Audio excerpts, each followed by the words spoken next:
How's it going, Andrew? What's going on, Matt? Not much.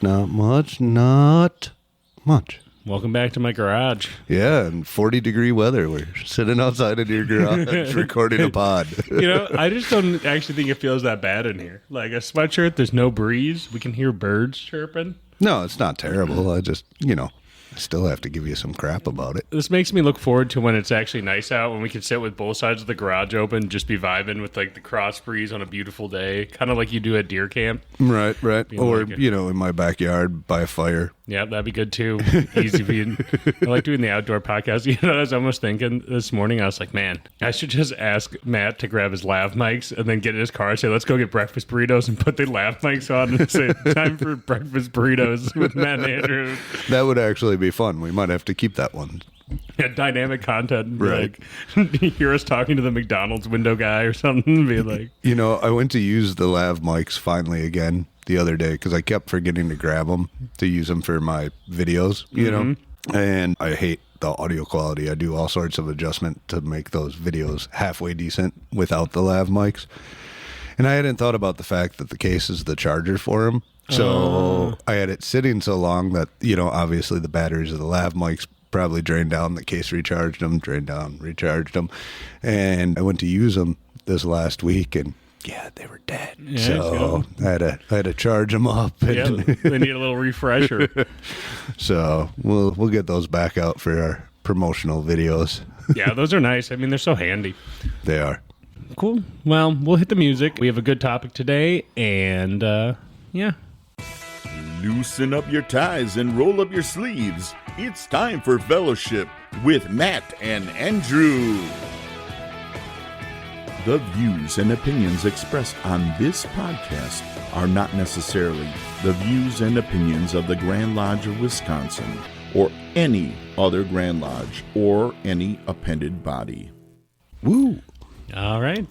So the topic I wanted to talk about today. So this week I'd been tricked to go to a lodge to do an education at Burlington Lodge. Mm-hmm. And I knew they were up to something because for months they've been trying to get me to go to a meeting. And the way they tricked me finally is just saying, like, we'd really like you to do education at our lodge. And I was like, oh, I like doing that. And I had an education piece I've been working on for our lodge that I was going to be doing in August. And I was like, oh, I could do like a dry run of that. And I thought that these guys were going to give me like a t-shirt because I helped design their logo. That was what my suspicion was, because I was like, oh, because I made their logo, I bet you they're going to like give me like a polo. Right. And they surprised me. They surprised me with an honorary membership. Right on. Congratulations on that, by the way. That's pretty cool. I was pretty surprised. I was like, whoa. So you did a lot of work on that logo for him. Yeah. So. And so then they added me to their like group chat, and immediately I go in there and I'm like messing around with them, and they were like, "Oh, just you wait and see when you get your honoraries dues notice." I don't think that's how that works. But yeah. He's like, "You'll be laughing when you get your honoraries dues notice," and I was like, "Oh." But a little bit of a rabbit hole about. The topic that I did the education on was about Plato's Allegory of the Cave, which is a very popular philosophical metaphor, and its relation to Masonry and Masons being lovers of truth and light. So since it was fresh in my mind, I thought maybe we could talk about that today. Yeah, sure. You're going to have to fill me in on the topic because I haven't seen your education yet. So, yeah. So basically the gist of it is Plato, in his book, The Republic, the book is basically him trying to justify a philosopher king over a republic. But in one of the sections, it's like a philosophical conversation with he always has like another person he's talking to in his stories, where he's like, he puts two characters that are acting for him, basically. And Socrates talking to, I forget the guy's name. But so in the allegory, he basically lays out that he wants you to imagine that you were born in a cave. Mm-hmm. And you were chained up in such a way that your head could only look forward. Behind you, there is a burning brazier shedding light on a wall. And people walk back and forth between the light, carrying various objects, things that look like animals, plants, Right. pots and pans. Looks like people having conversations, casting shadows on the wall in front I of was you. just going to say, but all you're seeing is shadows, so you're trying to kind of deduce what the heck you're seeing with no knowledge of anything else. Yep, Okay. and that's all you've ever known. And so he goes, in that cave setting, maybe people take great pride in their ability to identify shadows. Maybe they even get awards for being the best shadow identifier. And eventually one of the people is let loose and let out of the cave. And at first, when he sees the brazier and looks directly at it, his eyes are hurt, where he's like, "Whoa, that's too much. That's too bright." Right. And he's let out of the cave, and when he comes outside, way too bright. He's always been in the dark, and Yeah, you got to be squinting hard. he can't even look up at the sun. He has to keep his head down, and he looks in like a pool of water, and he starts to see in the reflection, which is a little more manageable for his eyes, trees, animals, all the outside stuff, the sky. Right. And inevitably, eventually, his eyes adjust enough that he's able to look up at the sun. He goes, "Wow, that cave's bullshit," basically. So what does somebody do? He wants to return to the cave to tell everyone else, "Hey guys, we're looking at shadow things. This isn't real." So as he descends the cave, his eyes are no longer adjusted.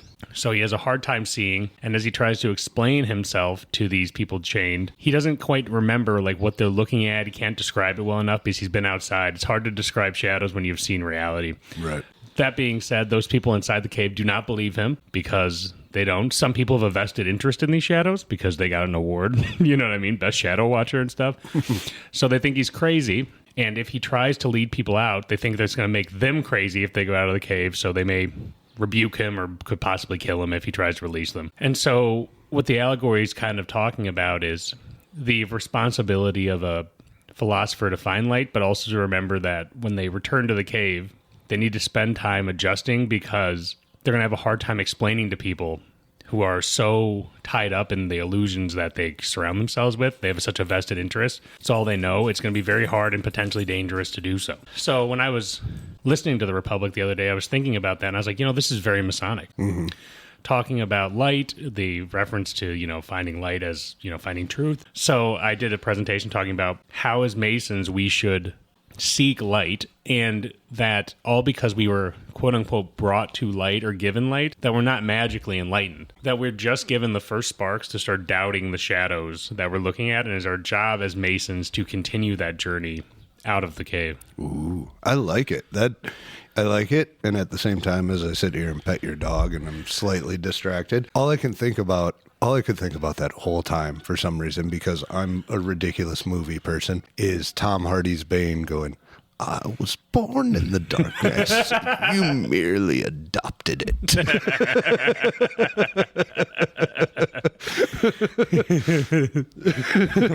Harvey Dent, can we trust him?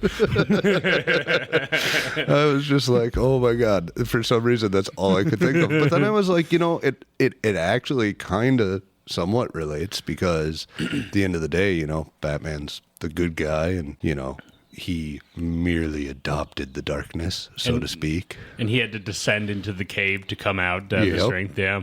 to understand where the guys who were born in the dark come from. Yep. But so, on the second part of it, I had some discussion between then and there, and I hounded the crap out of these guys because, per usual, no one wants to answer questions. And so I've learned as an educator in lodges, you just start picking people. I was like, I think they were scared. I was walking up and down the line staring at them, and I was like, "What do you think a shadow is?" Just points their face, like some old guy's just like, "Oh my God." And they had good answers, though. They were like, I asked them, "Well, what are shadows? What are shadows in this allegory to you?" And I said, "Keep religious and politics out of it. I know that's where my mind goes on some of these things." Right. And I said, "But, think about that on your own time, not in lodge." And they were like, one guy was like, the negative thoughts you think about yourself. And I was like, "Oh, absolutely." Yeah, that's a great one, actually. And someone else said ego. And then I continued on about strategies that people can use to dispel light or darkness and try to seek truth. Mm-hmm. So I thought it'd be cool for us to discuss some of those. No, that's cool. I do want to backtrack for 2 seconds. The fact that he said, what are some of the shadows, you asked what some any negative, self-talk or whatever, self-doubt. And I find that very fascinating, because part of becoming enlightened and using your working tools, right, is to try to shed some of that. Yeah, absolutely. I think like the more I think about it, the more Masonic it sounds, and knowing the time period that the ritual was likely written in, I can smell it on it where I go, Right. You guys read this too. And I go, yep. And what's interesting with that, especially like the negative self-talk or various forms of shadows, it can be, one of the things I talked about is in the modern era, we have such a hard time with confirmation bias. Because you can join any social media group that will say exactly what you're saying without anyone fact-checking or even taking a second look to go, well, because it's hard because as humans, that used to be how we would fact-check. Right? You would go and ask around and everyone believed one thing and you went, well, that's probably true. I can't look this up. I don't even know how to read. And you're like, so what are we going to do? So we're hardwired to kind of trust in that process. But like you can see it everywhere. Everyone gets so attached to ideas that they hold and then they pretend that's a part of their personality. And these groups that exist, I was like, you have to not just simply say, I'm going to go into online and I'm going to find the answers. Like you have to actually take time to know how to critically think and to look and think like, if something gives you an emotional response was the other thing I talked about is like how do you know you're being bamboozled? And I said, are you really excited, really angry, or like really surprised? I go, if you have that reaction to any piece of information, that's a good indicator to say, sorry, where's this coming from? Right. You know what I mean? Right. Well, if you think about it, especially in current society, we live in a world of illusion and shadows where the truth is very difficult to find at times, right? On any number of topics. And there'll be studies that are like, this side is actually the right one. And then you can find another study that'll say, no, actually, the exact opposite of that is correct. And, if you boil it down, a lot of times you get back to who funded the study as to which side they're going to take on it, or how they're going to skew their results. So the truth is very, very difficult to seek. And I feel like sometimes we are those people being kept in a cave looking at shadows. And, it's almost like somebody is like, I don't know how to put it from there. People manufacture shadows for their own profit, which is the fact of the matter. But it's interesting that you say that. So there's a lot of talk that goes into when you start studying virtue ethics about the ancient philosophers and their basically main rival at the time. I forget the name of the group, but I would say imagine them like lawyers. That's the best way to describe them. Every truth is but an opinion, and they say your truth is your truth and that there is no absolute truth. The other philosophers at the time, like Aristotle, Socrates, etc., would say, no, that's not true. There are absolute truths, but you like to use this to spin your agendas, right? And so though we're in a time that it can be more challenging to know what a truth is, we're also given the resources to truly look in. And I think where the problem lies is most people don't take that second step. They hear a truth or whatever some shadow smith is peddling and they go, okay, I like the shadow. Looks cool. I like how they did the shadow puppet with their hand. That looks cool. And you're like, okay. And the key is like, learning how to critically think and like Dan McClellan says, Google competently, right? Right. Think critically is being able to do like, here's a good example. So the other day, and to keep it out of politics, there was a post I saw going around all over TikTok about how at the pyramids, the study just came out and they found that there is a structure. Huge structures underneath. Yep. Yeah. Those massive structures underneath, right? And I started reading, and I go, oh, okay, what? And I go, interesting. I come from an archaeology background. That's what I went to school for. And I went, that sounds impossible. Let me see this study. So I find the study. It's by some guy, and I read his study. They use like LiDAR or something, right? Yep. So I see his LiDAR stuff. Definitely not an indicator of that. It's like pretty big of a stretch from what that LiDAR looked. And I went, that doesn't, So then he's like, I get to the bottom of the study and it says, yeah, and we think that these are spherical chambers for channeling energy upward for, and I go, beep, beep, beep, bullshit detector alert. And so I go, okay. So then here's an example of how to critically think. I go, okay, well, I'm already starting to think that this is completely made up. And I go, but everyone's talking about it all over. It's gone viral. So thousands of people are believing this. And I go, great. Who is this guy? So I look up this guy's credentials. He is a guy that does not have the credentials to be doing this, 1. 2, he has been very heavily criticized on every piece of work he's ever done by the academic community for being completely fabricated. And so then my suspect goes, okay, taking some information and you are showing it just to say it's there because he knows people cannot reasonably read a LiDAR. Right. But then people who can read a LiDAR are like, but that's not what that says. You're just making stuff up. Right. But regardless, it has taken over and everyone is believing it. I've seen it on Facebook. I've seen it on TikTok. It's everywhere. Yeah. And it's completely not true. And so, like, it's like stuff like that. It's like people will just see something and go, that should be true. And you really need to know how to kind of suss out where the truth and the lies are. And I think it is very possible to do. It just, we get bombarded with so much info, we don't have the time to always do that. Well, and I think this is where we can bring it back to your allegory of the cave, right? Sometimes it's easier to believe in the shadows if that's all you like know, right? And when you step out of the cave and into the light and it's like super bright and, you know, it's painful and everything else, it's a journey that you have to push through to seek truth, right? It's never easy, right? And it, not to be disparaging at all, but a lot of people would rather avoid that and just live with the shadows. Yep, and that's part of that allegory. And the thing is, like, so I had one of those guys in the discussion say, looking for truth is painful. And I go, yeah, because sometimes some truths are easy, where you look at it and go, oh, yeah, I just believe something dumb online. You're right, I was wrong. But other truths you find challenge your whole worldview. And those are the harder ones. And it says that as a lover of light and a lover of truth, you have to be willing to have your eyes hurt and go, oh, maybe I'm wrong. Because that no one ever grows through easy, right? Right. All growth, you know, complacency is a slow death is what, I forget that, we were listening to the Third Degree podcast and they had that, their grandmaster on. He said, complacency is a slow death, which resonated with me. And I think that's true in this, where it's like, if you're just willing to sit in the cave, stare at your little shadows, and you're unwilling to see the beauty of truth, then that's all you're going to do. You're not going to grow. But yeah, I thought it was interesting. And then, you know, as I think also as to that topic, as Masons who should endeavor to be truth seekers, I think it is our responsibility to not only search for truth either within ourselves and in what we do, but also to attempt to share that truth with not only our brothers, but the profane as well and the rest of the community. And even if it is the hard thing to do. Right. Right. No, I would agree. That's a very strong, like very, man, I can't wait to see that education piece done. It has actors in it. Oh. I have a guy holding a flashlight and a guy running the light switches. Sweet. So it's more like, it's not really actors, it's more like crew members. Yeah, I have a crew. Yeah, I have groupies.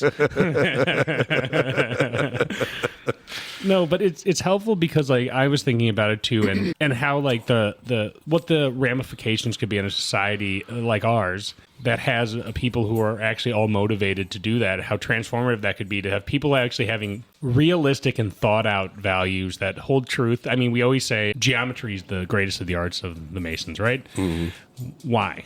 Plato deals with that about one chapter after this allegory. Why are the mathematicians and the geometers so important? He goes, geometry doesn't find anything. What it's doing is revealing an absolute truth. So for him, he's like, that's the proof in the pudding that absolute truth exists. Mm-hmm. They're not creating anything with geometry. They're just showing that they've been able to locate an absolute truth. They're like, this square will always be this every time. And he goes, right. So in nature, absolute truth exists. And so if in nature, absolute truth exists, then you could say there is such thing as truth. Mm-hmm. So there's truth in other things, right? And I think that is another example of how Masonry is kind of hiding within its ritual, like, seek truth. Geometry shows us truth exists. Yeah, seek it. For sure. And with that, there was another strategy I like to talk about that I think we kind of actually talk about quite a bit with we always like a theme of civility. Be curious, not combative. Yes.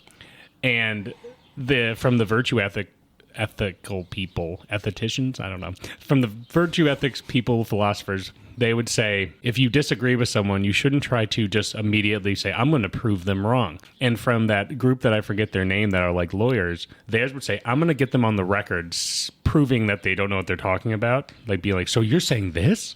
You're saying that? And they ask lawyer-like questions. Mm-hmm. Virtue ethicists would say, no, don't ask targeted questions that you're looking for them to get them on the record saying like how naughty they are. It's like, truly ask curious questions.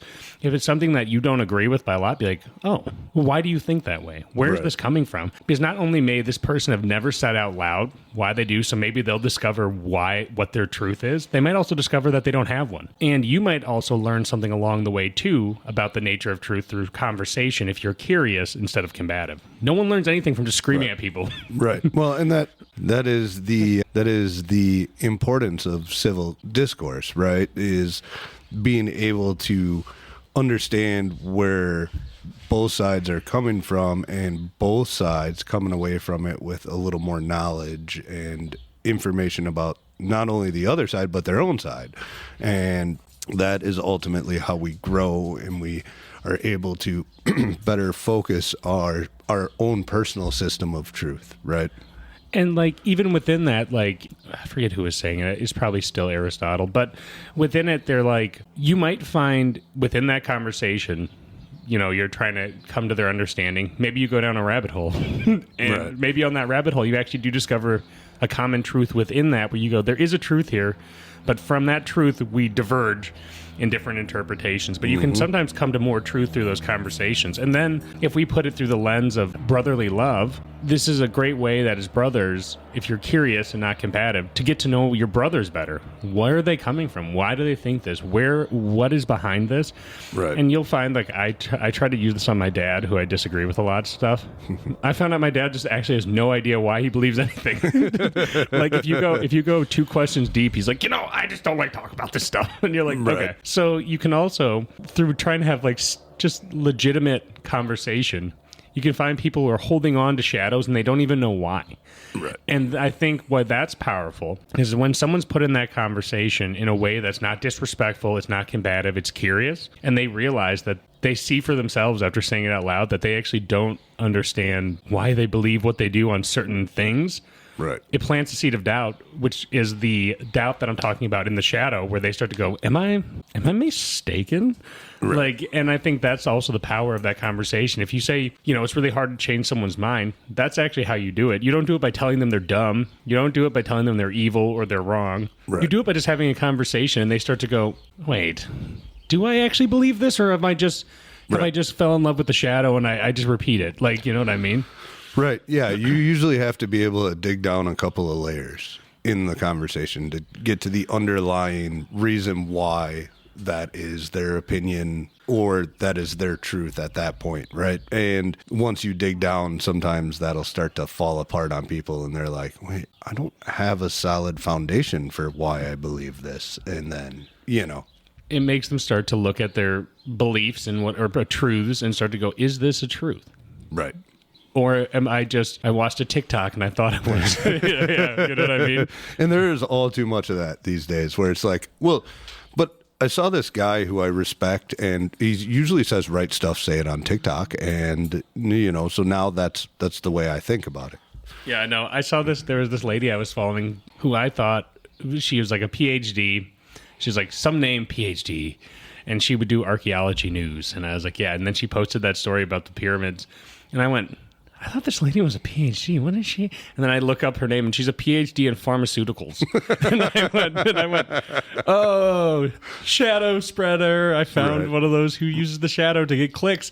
And if you think about it, I was saying in that education, Masons should despise and shun spreaders of shadow and known liars, people who spread darkness with intention.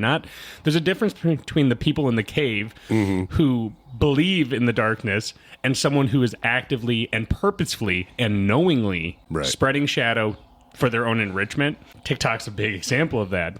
That woman might not even believe any of it. She goes, this is going to get a lot of clicks and a lot of comments and a lot of money for me. Right. And you'll see so many people spreading so much stupid stuff that you almost look at it and go, do you actually believe this? And then I don't think this person does believe this. I think they're trying to farm clicks. Right. Yep, exactly. Which a lot of people are trying to do. Their ego becomes so ingrained with their online presence and the number of likes they're getting on top of the money that it potentially brings them. Which is also like, that's like the capitalism of false information. It's become like its own business. Oh, yeah. People are like, you know why I said when you have an emotional or like a shocked or an anger response, most information is actually pretty boring. Right. You know what's not? Something crazy that's not true. Right. That's really interesting. And that gets people's attention like, whoa. Right. There's a Stonehenge on the moon, and you're like, oh, I'm gonna believe that forever. People just need to get better at, if they hear something that's outlandish, let's use that term, looking into it for themselves and trying to find it, because you're always going to have that, right? There are pros and cons to freedom of speech, and I am a freedom of speech absolutist. You have the right to say whatever the heck you want, but I have the right to disagree with you, right? Yep. But you can say pretty much whatever you want, because that's your right to say it. You're not going to go to prison for it. But at the same time, with that freedom, like when you're thinking of the experiment that is the United States, with that freedom, you need to equip people with the tools to deal with the pros and the cons of the freedom of speech, right? And the tool is critical thinking, which we don't teach very well. And the thing is like, if you're thinking in the at least when I was going through school, the only time that critical thinking became like a really annoying, I would say even an annoying topic, where like in every class they're like, this is about critical thinking, was when I got to college. Mm-hmm. English class was like, all I'm trying to do is, I'm not teaching you how to use grammar. I just need you to see in a paper that you're critical thinking. I need you to see that you looked at multiple sources. So like a lot of college for me was boot camp in critical thinking. Like have a healthy dose of skepticism on anything. Right. Find real sources and actually look at them and explain to me why this is true. Right. Right. A lot of it is around that. And I think the problem is like you were saying, well, I can always find a source that says otherwise. So let's talk about some tactics. One, the key thing is some people will say, look at a source that says not the same thing, right? Look up an opposite source. Right. That's a good tactic. But I've found, and you know that I'm an obsessive Googler. I get ADHD dopamine drip from proving people wrong online. So, so like whenever I see an outlandish claim, I'm like, oh, okay. But so the steps I go through is immediately, where is this coming from, right? Find the primary source, because this has been spread through 20 different sources by the time it gets to you. All these people are reporting on it. So you have to pull the thread and go, where is this first source coming from? Right. You find that, and then you go, okay, who is this person? And why do they have the credibility to speak on this issue? Like, even if it's a news report, it's like, is this guy on the ground there? Like, where is he getting his information from to report on this? So you have to pull the thread back. And then once you do, you have to find out not only his credibility, but then have other reports been coming out that are primary sources from this area, and are they conflicting? And if they're conflicting, minimum, if you can't find what the truth is, you can step back and say, I don't know what's happening here, but I'm knowing that somebody's not telling the truth. Right. And so you don't have to have an opinion on everything. That's the other thing. People are like, I have to have my truth on every topic. It's like, sometimes your truth is, I don't know. You know what I mean? Right. As my dog's climbing up, trying to lick your face. What's up, buddy? And so he just gave him a kiss. My truth right now is that I got a dog that wants pets. And you're the primary source, and I'm a secondary source, and I can see he's trying to get pets. Yeah, no, that's fun. I'm really excited to see this education. I'm really excited to see how people are going to react to it, because I think it's going to make people self-reflect a bunch. So I had, after the meeting, and then we went over to the tavern, I had Jan Talaga's father come up and be like, you know, your education really gave me a lot to think about. And I was like, good. I was like, that's what it's supposed to do. Right. Because, like, yeah, and his thing, it's like, what, because, you know, I was reading this book, and I'll even, it's where two Notre Dame philosopher teachers are talking about virtue ethics. And within that, they said, in their interpretation of the cave, they go, in reality, you don't actually leave the cave immediately.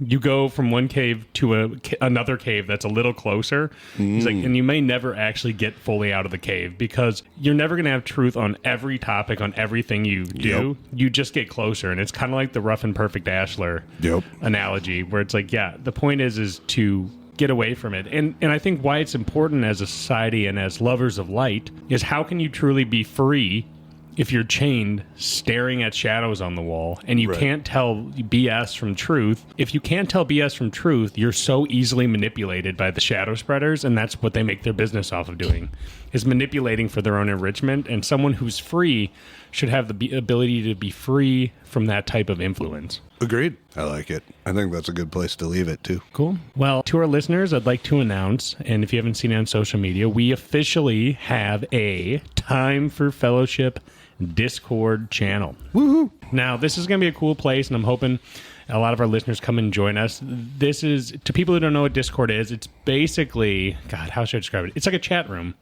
more or less. It has the ability for you to chat not only with other fans of the show, me and Matt are in there as well. You can chat, give feedback, you can discuss episodes, and within that, there's also voice channels, so you can sit down and actually chat with people, brothers and listeners and fans from around the world. Yeah, we might try to find times where like we're both available to hop on like a voice channel for an hour and do like Q&As or something, or just hang out with people and announce it ahead of time. Yep. And so it's going to be a really cool way to not only interact with us directly, but also to get unique behind the scenes content and other fun stuff. We'll be posting pictures of things we're doing and just having fun. And so, you know, it's not only just a way to talk with me and Matt, it's a way to kind of build a community of all of us people who just love fellowship and love hanging out, and we can do it online. Yep. I love it. Yep. And so there'll be a link in the show notes. You can also find it on our social media. We posted it there. We'd love to see you join us. And yeah, just start chatting and having fun. All right. Right on. And with that, make sure you're following us on all of our socials. And if you have any questions, feel free to reach out to us on Facebook Messenger or timeforfellowship@gmail.com. Or our new Discord.